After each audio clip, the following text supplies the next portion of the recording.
नमस्कार। शिव रूपी भक्तों का इस चैनल पर बहुत बहुत स्वागत है।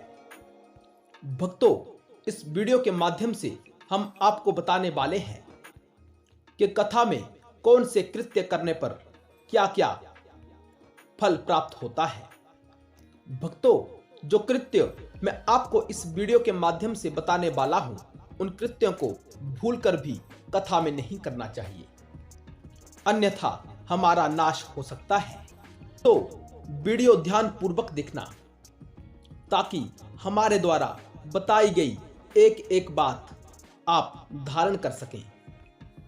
भक्तों, जब कहीं कथा चल रही हो तो आपको बीच में उठना नहीं चाहिए।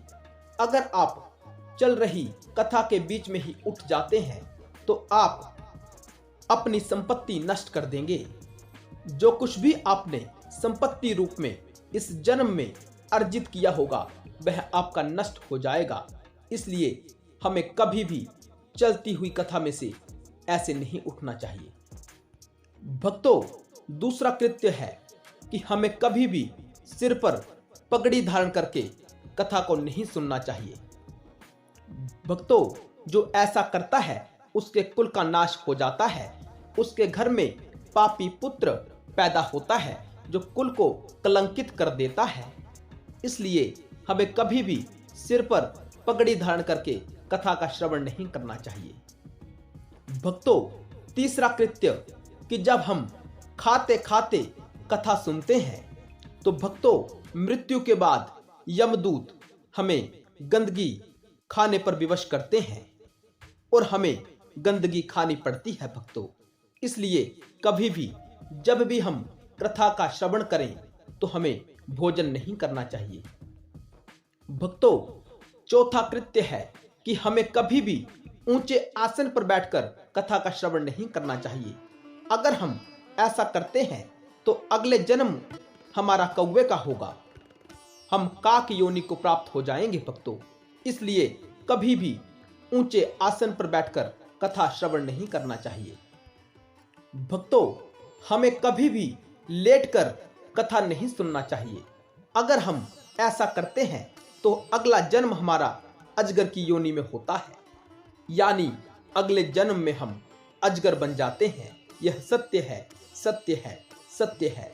इसलिए भक्तों, कभी भी कथा श्रवण सोकर नहीं करना चाहिए। भक्तों, जो छठा कृत्य है वह है कि हमें कभी भी कथा वक्ता की निंदा नहीं करना चाहिए।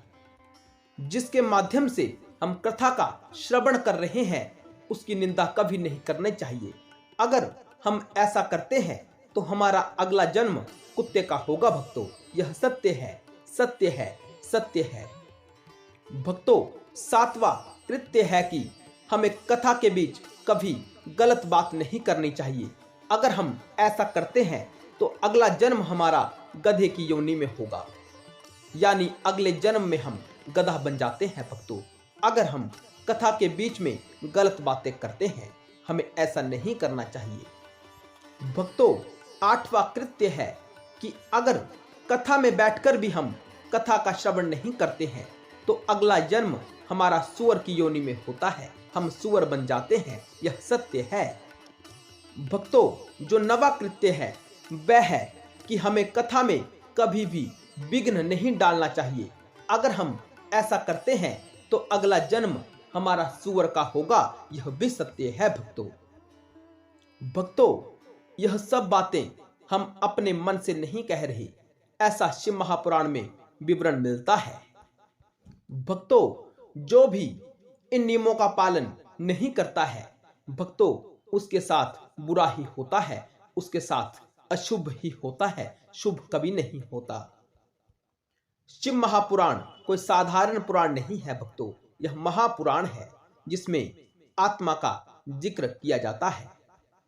भक्तों, मैं अपने वीडियो के माध्यम से आपको हमेशा कहता रहता हूं कि हमें वही श्रवण करना चाहिए जिसका संबंध आत्मा से हो, वही हमें कीर्तन करना चाहिए जिसका संबंध आत्मा से हो, और वही मनन करने योग्य है जिसका संबंध आत्मा से हो, यानी शिव से हो। यह सत्य है। भक्तों, हमें आशा है कि आगे से आप हमारे द्वारा बताई गई बातों का अनुसरण अवश्य करेंगे, अपने जीवन में इनको अवश्य धारण करेंगे। अगर आप ऐसा करते हैं, हमारे द्वारा बताई गई बातों को धारण करते हैं, तो आपका शुभ होगा, यह भी सत्य है भक्तों।